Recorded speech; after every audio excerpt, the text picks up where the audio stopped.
nshuti muvandimwe ukunda ijambo ry'Imana kandi mushiki wanjye wowe kwemera gutegereza kugaruka k'umwami wacu Yesu Kristo, ndagushuhuje mu izina rya Yesu umwami n'umucunguzi wacu. Ubuntu n'amahoro bibane nawe iteka ryose.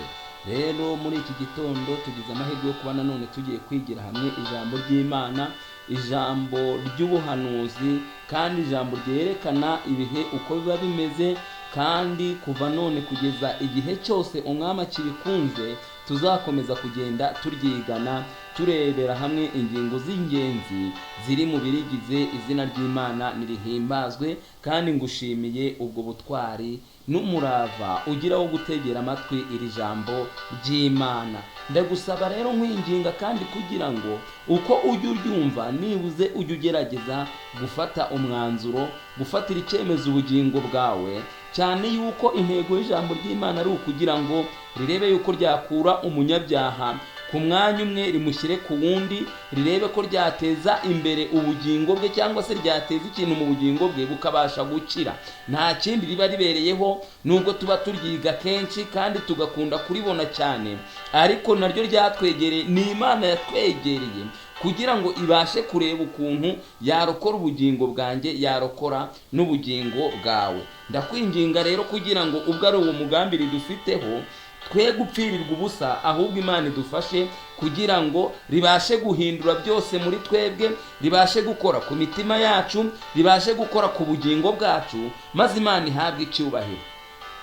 Rero uyu mugoroba noneho ubwo tugiye kurebera hamwe amagambo atubwira ngo itangira ry'igihe cy'umubabaro. Itangira ry'igihe cy'umubabaro mu by'ukuri ni ikindi kintu nacyo kidasanzwe kiba kigomba kubaho, kandi kikaba ari ikintu kigomba kuza gitwaranye n'ubundi na bya bindi byose tuba twarabonye ku bantu gusa bazagerwaho n'igihe cy'itangira ry'umubabaro. Turaza kubona yuko atari abana b'Imana bonyine cyangwa ngo baba bari abanyabyaha bonyine, ahubwo itangira ry'igihe cy'umubabaro riza mu buryo bukomeye cyane, hibasiwe abantu bose muri rusange. Abantu bose bagerwaho n'igihe cy'itangira ry'umubabaro.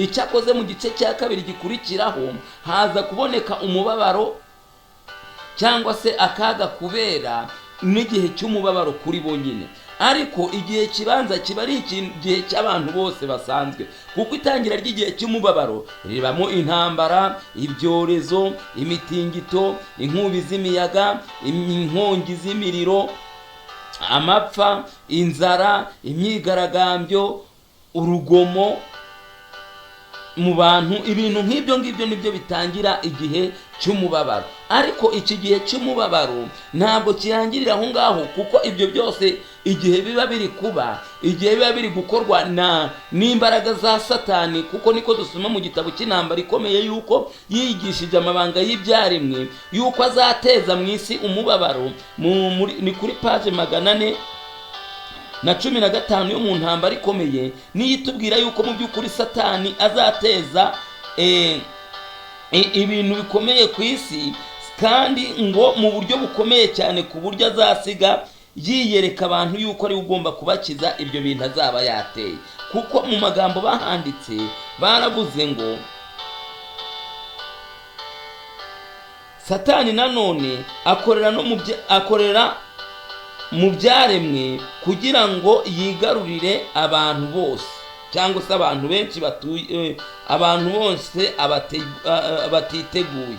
Yigishije amabanga y'imibereho y'ibyaremwe. Uwo ni Satani, kandi akoresha imbaraga ze zose gutegeka ibintu byose mu gihe cyose Imana ikibimwemereye. Baravuga ngo ubu ngubu Satani niwe ubuyoboye ibintu byose, niwe uri guteza biriya tubonye mu gihe cy'umubabaro, kandi aba ari kubiteza atagamije ikindi, kuko tubonye yuko yigishije amabanga y'ibyaremwe. None amaze kuyiyigisha ahita ahindura icyerekezo yari afite agikura ku ruhande rwe, ahubwo ahita akijyana ku ruhande rwo ku bana b'Imana. Kuko 415 baratubwira ngo kandi uwo mushukanyi ruharwa azumvisha abantu ko abakorera Imana ari bo bateje ibyo byago. Itsinda ry'abarakaje ijuru rizashinja abubahiriza amategeko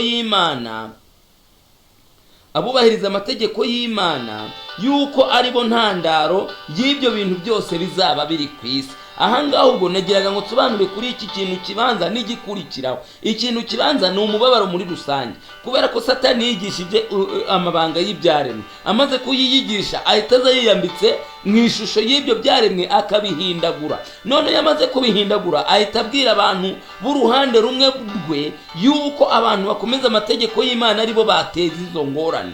Niko dusomye mu ntambara ikomeye 414 na 415, nawe uzahasoma. Hano icyo nagiraga ngo ngereho ni kuri iyi ntera ya kabiri, iyo biriya birangiye byo ku ntera ya mbere by'umubabaro muri rusange, none ukuntu ahita bihindura. Uyu mubabaro yari yateye muri rusange agahita noneho awushyira ku bana b'Imana bonyine. Uyu mubabaro bigasa naho ari bo ujyeho noneho ugarukaho kurenza uko wari uri ku bantu bose muri rusange.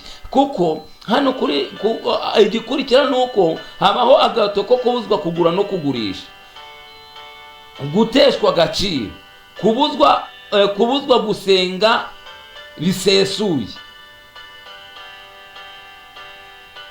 kwamburwa uburenganzira bwose bwa leta, agahato k'itegeko ry'icyumweru. Ibyo ngibyo nibyo Satani ahita yongera agakurikiza kuri ya ntego ye y'ibyo ngibyo aba yarari gukora. Nta kindi aba yaragamije, cyane cyane ni ukugira ngo yiheshe ubushobozi bwo gusengwa, yiheshe uburenganzira bwo kuramywa. Niyo mpamvu umuntu aba akwiriye no gucunga cyane kuri ibi bintu byose, kuko aho ibintu bitangirira naho bisoreza bihita byerekana mu by'ukuri urugamba uko ruteye. Rero aya magambo yavuze, narasoma ijambo riboneka muri Bibiliya muri Daniyeli igice cya 12 umurongo wa mbere, ahavuga ngo maze icyo gihe Mikayeli wa mutware ukomeye ujye uhagarikira abantu bawe azahaguruka. Hazaba ari igihe cy'umubabaro utigeze kubaho, uhereye igihe amahanga yabereyeho ukageza icyo gihe. Nuko icyo gihe abantu bawe bazaba banditswe mu gitabo bazarokorwa. Abo ni abantu b'Imana bazarokorwa muri icyo gihe cy'umubabaro. Baratubwira yuko ngo uhereye aho amahanga yabereyeho. Ahangaha uyu mubabaro uvugwa ahangaha nk'uko tubisoma mu gitabo cy'ubusobanuro bw'ibyahishuwe na Daniyeli muri kino gishaki cya Urihasimifu, berekana yuko mu by'ukuri iki gihe cy'umubabaro w'amahanga uvugwa ahangaha atari umubabaro w'itorero, ahubwo yuko ari umubabaro w'abantu bose bari ku isi. Amahanga yose akababara, kuko intambara zigera mu bihugu byose, ibyorezo bikagera mu bihugu byose, imitingito ikagera mu bihugu byose, inkubi z'imiyaga zikagera mu bihugu byose, inkongi z'imiriro zikagera mu bihugu byose, amapfa n'inzara bikagera mu bihugu byose, imyigaragambyo ikagera mu bihugu byose, urugomo mu bantu rukagera mu bihugu byose. Ibi rero niwo mubabaro uyu Urihasimifu yavugaga, cyangwa se Daniyeli yavuze yuko ari umubabaro utarigeze kubaho uhereye igihe amahanga yabereyeho. Kandi uyu mubabaro tukabona yuko uzaza utesha ikindi kintu, kuko uzazana izindi ngorane zikomeye cyane zirimo no kubangamira ubwoko bw'Imana muri rusange. Nubwo n'abazabangamira ubwoko bw'Imana nabo igihe kigomba kuzagera bakazabangamirwa nk'uko tuzabibona, ariko hagomba kubanza kubaho igihe cy'umubabaro ku mahanga yose, noneho hakabaho n'igihe cy'umubabaro ku bizera b'Imana cyangwa se kubera bisumba byose.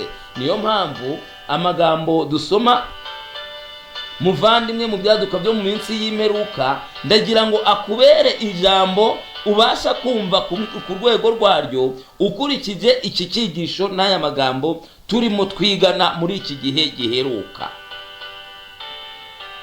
Ni icyigisho cya mbere batubwira ngo akaga gaheruka k'isi, ubwoba rusange bw'ahazaza. Akaga gaheruka k'isi gatera ubwoba rusange bw'ahazaza. Amahanga ku buryo yumirwa, bakabura icyo bakora, bakabona ibintu byarahindutse, kandi bakabona yuko mu by'ukuri nta kindi kintu nabo babasha gukora. Baravuga ngo ibihe bya none n'ibyishiraniro by'irushanwa rihebuje ku mitima yose, abayobozi n'abategetsi, abafite inshingano zo mu myanya yo hejuru kandi biringirwa. Aba bantu ubumve neza, ni abantu bakomeye kuko bari kutubwira yuko ari n'abantu biringirwa. Aba bantu rero baniringirwa nabo ubwabo hari ikintu baba barimo ngo kandi biringirwa, abagabo n'abagore b'inzego zose bashinzwe gutekerereza abandi, bahanze amaso yabo ku bimenyetso by'ibihe turimo. Ubu turi mu bimenyetso by'ibihe, kandi ngo inzego zose z'ubuyobozi bigomba kuba biziraje inshinga. Gusa bo iyo bibaraza inshinga ntabwo baba babibona yuko ari ibimenyetso byo kuza kwa Yesu, ahubwo baba babona ari ibintu by'ihindagurika ry'ikirere, ibintu by'ihindagurika ry'ibihe, ibintu byo kuba isi yaramaze gushiramo ibiyigenga, cyangwa se izuba rikaba hari ukuntu ryasadutse akayungiro kakameneka. Nuko baba babibona, ariko nabo biba bibaraje inshinga. Ntabwo baba bicaye gusa ngo batuze maze bumve yuko nta kibazo gihari. Baritegereza imibano y'amahanga, kwiyongera kw'imbaraga za buri cyiciro cy'amateka y'isi, kandi bakazirikana ko ibihe bikomeye kandi bidasubirwaho biri hafi yo guteza akaga kadasanzwe hano ku isi. Ibi bihe turimo ni ibihe by'ishiraniro, ni ibihe by'ubuhanuzi, ni ibihe byo gusohora, ni ibihe by'ibimenyetso by'ibihe. Niyo mpamvu ngo buri rwego rwose ruri gukorwaho, buri rwego rwose rw'ubuyobozi, ubuganga, umutekano, ubuhinzi, buri rwego rwose, buri cyiciro cyose uzi cy'ubuzima kiriho, ubworozi, byose bigenda bigerwaho kubera yuko turi mu gihe cy'umubabaro udasanzwe. Turi mu gihe cy'irushanwa ryo gusohora kw'ibimenyetso byo kuza kwa Yesu. Niyo mpamvu ubona buri kintu cyose cyamaze gukorwaho. Hano barakomeza ku ngingo ya 2 ngo ibyago byisuka ku butaka no ku nyanja, umwiryane muri rubanda n'ibimenyetso by'intambara, nta cyizere cyiza cy'ahazaza bitanga. Ibyo biragaragaza ibigiye kubaho bikomeye cyane. Hari ibintu bigiye kubaho ngo bikomeye cyane, ngo ibi bintu byose tubona, umwiryane muri rubanda, ibyago ku nyanja no ku butaka, ibimenyetso by'ibihe by'intambara byose tugenda tubona, ngo ibi byose biri kwerekana yuko hari ikintu kidasanzwe kandi gikomeye kigiye kubaho. Imbaraga z'ikibi zirihuriza hamwe kandi zirikomeza, zirashikamye ngo zitegure akaga gakomeye gaheruka. Mu isi yacu hagiye kubaho ihinduka rikomeye, kandi ibimenyetso by'imperuka bizisukiranya byihuta. Ubu turi mu gihe cyo kubona ibimenyetso by'imperuka byisukiranya byihuta. Niyo mpamvu uva ku cyorezo ukajya ku ntambara, wava ku ntambara ukajya ku mutingito, wava ku mutingito ukajya ku nkubi z'imiyaga, wava ku nkubi z'imiyaga ukajya ku mapfa, wava ku mapfa ukajya ku nzara, wava ku nzara ukajya ku myigaragambyo, wava kuri ibyo ngibyo ukagera ku kintu bita urugomo mu bantu. Uru rugomo rugomba kuzaba rwabyukijwe na biriya bintu byose bibanza: intambara, icyorezo, intambara, imitingito, inkubi z'imiyaga, inkongi z'imiriro, amapfa, inzara, imyigaragambyo. Ibyo ngibyo bizahita bibyara urugomo. Ibyo bizabyara urugomo, kandi urwo rugomo ruzagirirwa itsinda rimwe, kuko hano twabonye yuko ngo hari abantu bagomba kuzagerekwaho ibyo bintu, kandi abo bantu ngo bazagerekwaho ibyo bintu bazavugwa yuko ngo aribo babiteje, ngo bazavugwa yuko aribo babiteje, bavuga yuko aribo ntandaro y'ibyo byago, aribo batumye isi ngo icirirwa witeka, kandi ngo amateka yaciriwe ngo akaba ari gusohora yihuse. Ibyo ngibyo rero bizaterwa nuko mu by'ukuri hazaba habaye umubabaro kuri bose, n'abera uzababaho, ariko bitewe nuko bera bafitanye ibanga na Kristo, bo bazaba bakikomeza, bo bazaba bakigaragara nk'abantu baba bagifite wenda akantu runaka bisigarije. Ariko rero ndagira ngo nkubwire ngo ibi bihe by'umubabaro tutegereje cyangwa bidutegereje bizaba bikomeye cyane, ku buryo umuntu wese urwego rwose ruzagerwaho. Nta muntu n'umwe, nta cyiciro na kimwe kigomba gusigara. Niko hano mu byaduka byo mu minsi y'imperuka batubwiye yuko inzego zose zigomba kuba ziri muri ibyo bintu kandi zabibonetsemo. Niko bimeze. Hano baratubwira ngo ibihe by'umubabaro biregereje. Igihe cy'amakuba agomba kugenda yiyongera kugeza ku mperuka kiri hafi cyane. Ibi bintu byumve neza ngo igihe cy'amakuba agomba kugenda yiyongera kugeza ku mperuka kiri hafi cyane. Nta munota n'umwe dufite wo gupfusha ubusa. Isi ihangayikishijwe n'umwuka w'intambara. Ubuhanuzi bwo mu gice cya 11 cya Daniyeli buri hafi yo kugera ku musozo wo gusohora kwabwo guheruka. Aya magambo ujye uyitaho cyane, kandi igihe uba uri kuyiga ndakwinginze kugira ngo ujye utekereza cyane, maze amaso yawe ave ku mwanya wari uriho yinjire ku wundi mwanya. Reka kurebera ibintu ku mpapuro, ahubwo renza amaso impapuro. Reka kurebera ibintu mu maso y'umubiri, ahubwo va mu mubiri ujye mu mwuka kugira ngo ubashe kumva iby'umwuka. Niyo mpamvu batwereka yuko mu by'ukuri hariho ibihe by'akaga kandi gakomeye, kandi ako kaga ngo kagomba kugenda kiyongera. Ako kaga ngo kagomba kugenda kazamuka ku buryo bukomeye, ku buryo abantu batazigera bumva ukuntu kageze ku rwego kazaba kariho. Baravuga ngo twugarijwe mu buryo budakebakeba n'igihe cy'amakuba. Amakuba atarigeze kubaho uhereye igihe amahanga yabereyeho, nk'uko biboneka muri Daniyeli igice cya 12 umurongo wa mbere wa wundi twasomye. None ngo twimereye nk'abakobwa basinziriye, tugomba gukanguka tugasaba umwami Yesu ngo adupfumbatishe amaboko ye ahoraho, kugira ngo atwambutse ibihe by'urubanza biri imbere yacu turi mu munezero udasubirwaho, cyangwa se dufite umutekano wuzuye usesuye. Nshuti muvandimwe, ndagira ngo nkubwire yuko bitewe nuko turi mu gihe cy'akaga, bitewe nuko turi mu bihe by'amakuba, ndagira ngo nkubwire yuko dukwiriye gufata umwanzuro wo gusaba Yesu kugira ngo adupfumbatishe ibi biganza bye. Kandi umwiteguro twabonye yuko tuzawugeraho bitewe no kwiyegurira Imana, bitewe no gushaka ukuntu tugirana isano na Kristo, umushyikirano, ku buryo tuba umwe nawe, akaba muri twe natwe tukaba muri we, twese tukaba nk'urugingo ruri ku mubiri. Buriya umubiri n'urugingo ni ibintu bikomeye cyane, kandi niyo sano Kristo adusaba kugirana. Nk'uko uzi yuko umuntu atakurura akaboko ngo agakure kaveho hatavuye amaraso,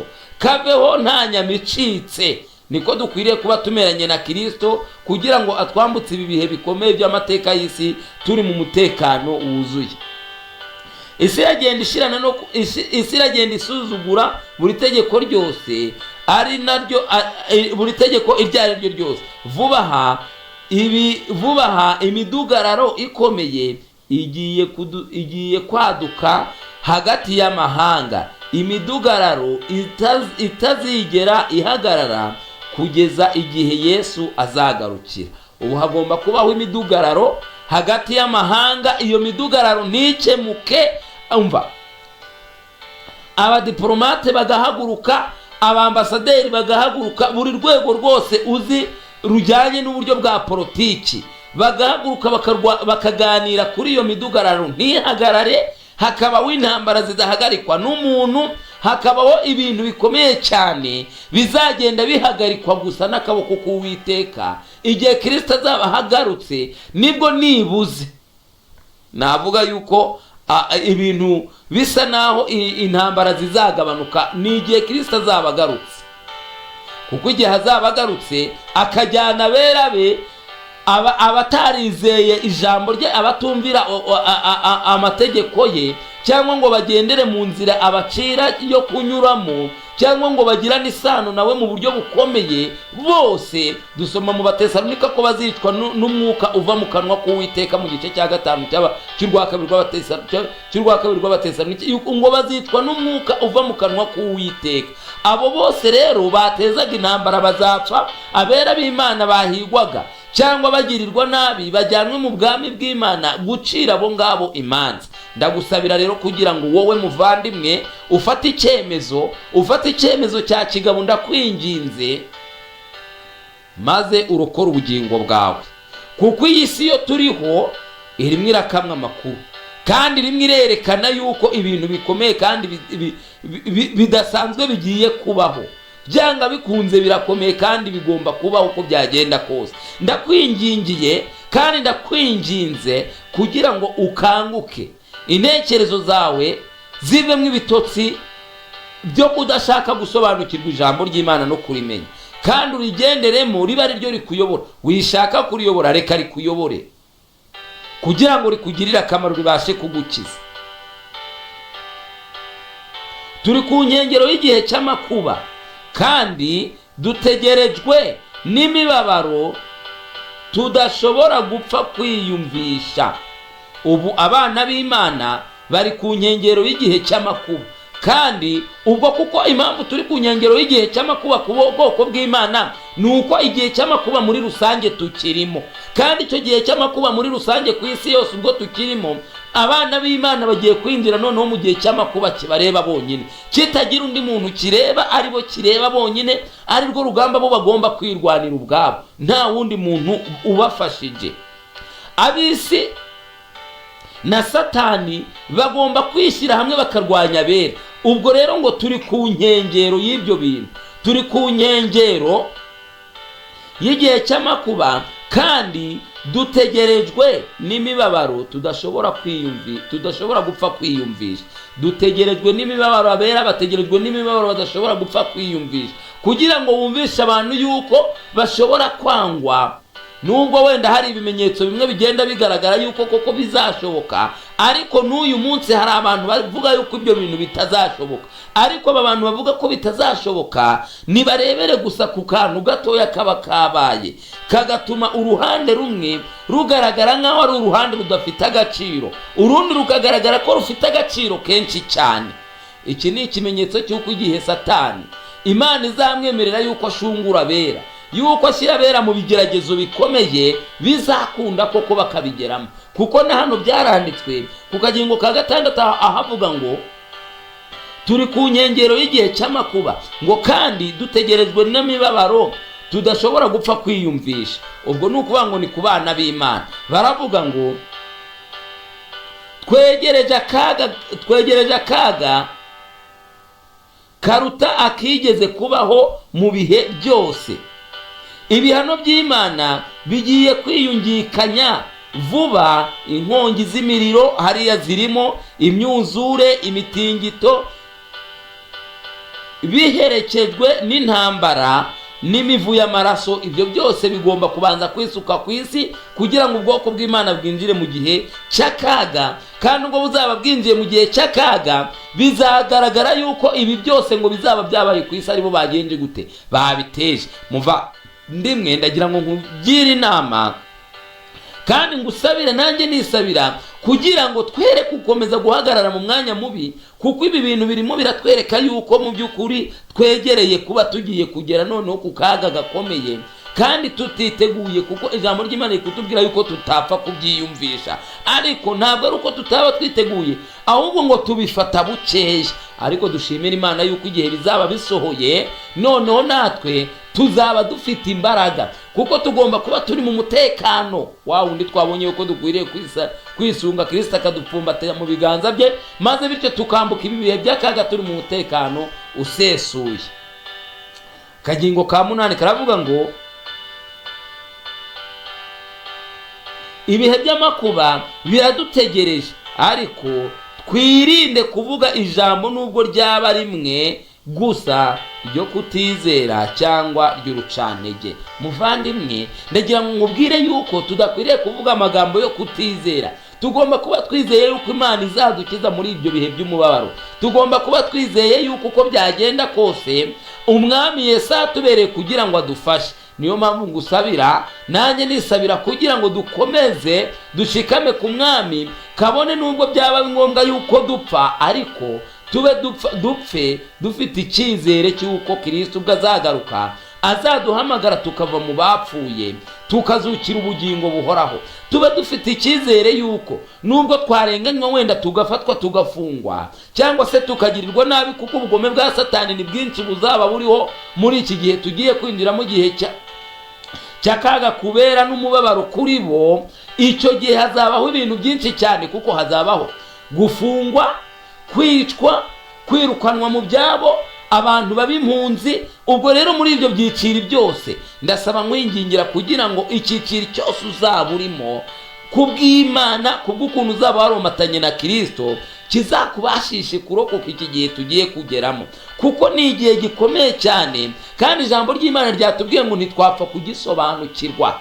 Nibyo rwose kiraremereye kurenza uko twe twagitekereza, kandi ubwo kiremereye kurenza uko twagitekereza, kugira ngo n'abantu bakiyumvishe birabakomereye. Ariko ndasaba kugira ngo Imana iduhe imbaraga, Imana idufashe tugire imbaraga nk'iz'umugabo muzasoma muri Bibiliya ntagatifu mu Bamakabe ba kabiri mu mutwe wa 6 bita Eliyazari, wanavuze ati njyewe ntabwo nakinisha kubeshya n'iyi ngano yanjye. Mureka abera bafata imyanzuro bavuge bati ntitwakinisha icyaha, ntitwakinisha ubuntu Imana yatugiriye. N'iki gihe tumaze mu bwoko bwayo, n'iki gihe tumaze tugendana nayo, Imana ibidushoboze kandi bitubashishe. Niko gusaba kwanjye nisabira, namwe mbasabira mu izina rya Yesu umukiza wacu, amen.